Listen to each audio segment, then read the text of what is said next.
MBA Show, and today is a Q&A Weekends episode where we answer your question right here on the show. If you have a question you want to ask us, just email us at support@businessrepublic.net. We would love to answer it here on Q&A Weekends. As always, I'm your host, your coach, your teacher, Omar Zenhom. I'm also the co-founder of the $100 MBA, a complete business training and community online over at 100mba.net. We've got a lot of free goodies for you over there, so check them out over at 100mba.net. Today's question comes from Judy, and Judy asks, has podcasting changed? Is it still a viable content marketing platform? Good question, Judy.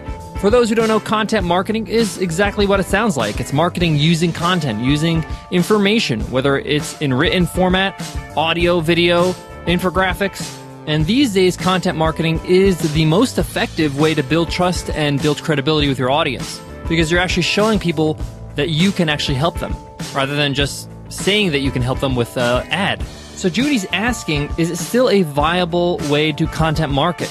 Has the podcasting world changed? Is it more competitive now? Is it still worth launching a podcast? Well, I answer all those questions and get into the details in today's Q&A Weekends. So let's get down to business.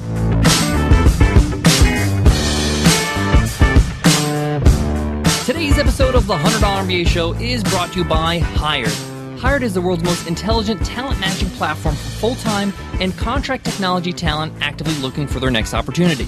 Hired helps you connect quickly and meaningfully with qualified talent, more affordably than traditional agencies and more effectively than social networking sites and job boards. You see, their combined cutting-edge data science and their personal touch allows you to find the right talent from 17 cities around the world, offering you a global reach and local expertise.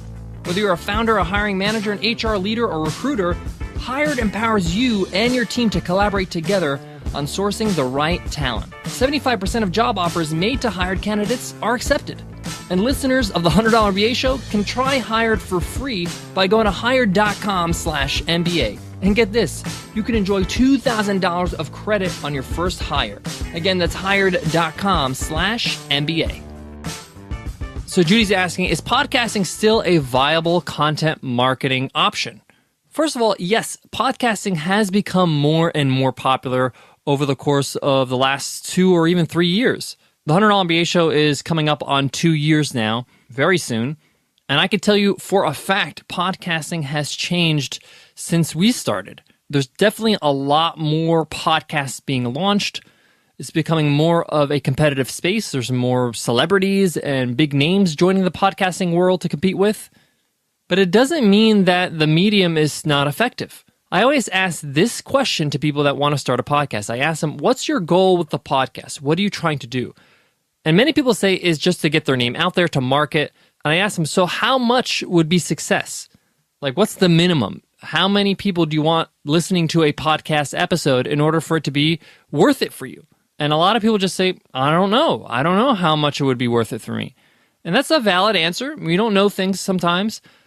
So the best thing to answer a question like that is to compare it to something that you already know, like your blog traffic. How many actual readers do you get to your blog? How many visits to a blog post on average do you get? And you can easily get this information through Google Analytics. It's completely free.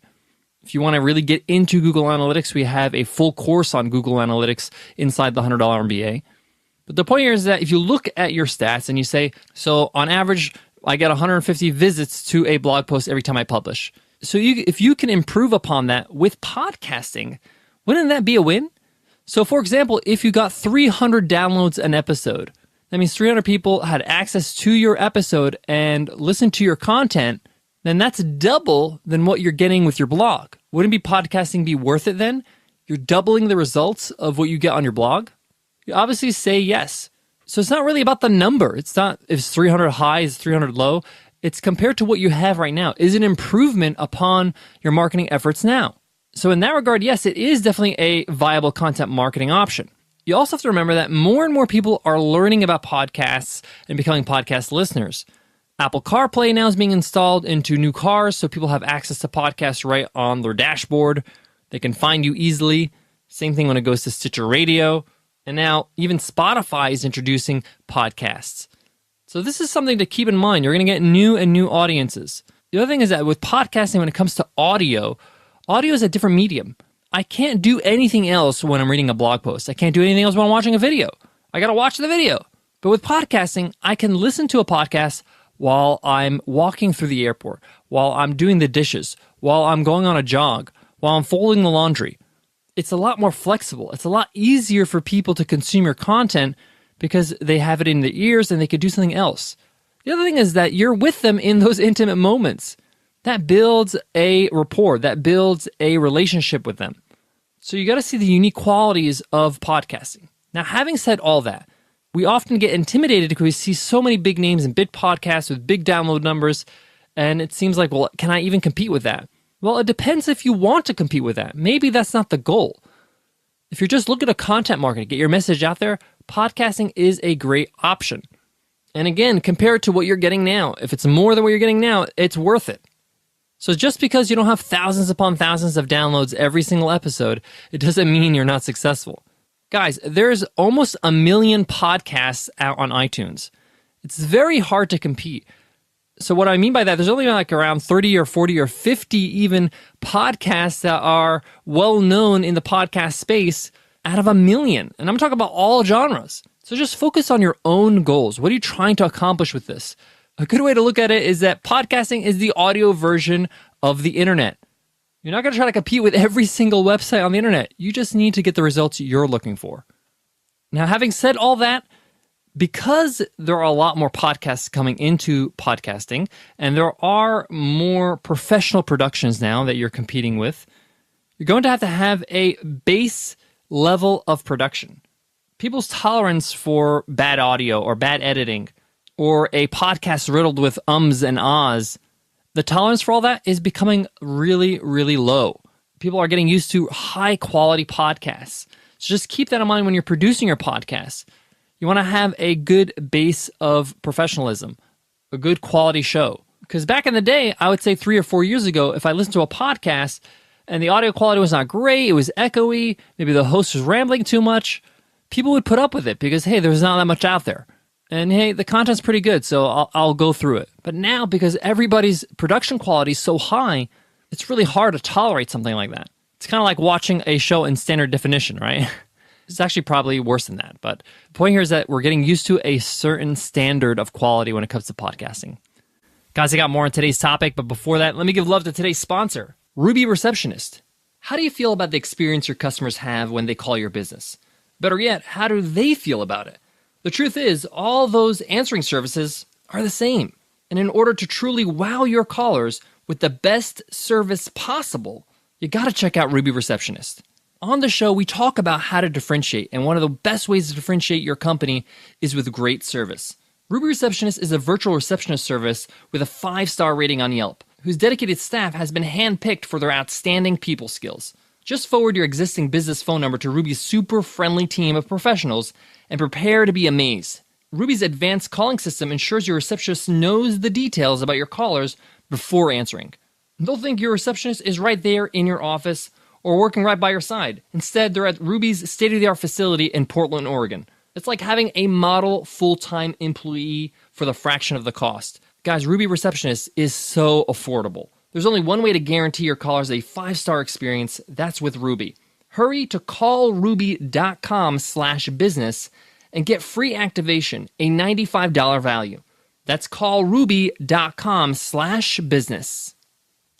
To wrap up today's question from Judy, is podcasting still a viable content marketing option? Yes, it is. And it's still actually early in comparison to where it's going to go. Still about 70% of the world doesn't even know what a podcast is. So it's still growing, it's still new, and it's still a good time to join and start your podcast. And it's fairly easy to start a podcast and low costs. The barrier of entry is very low.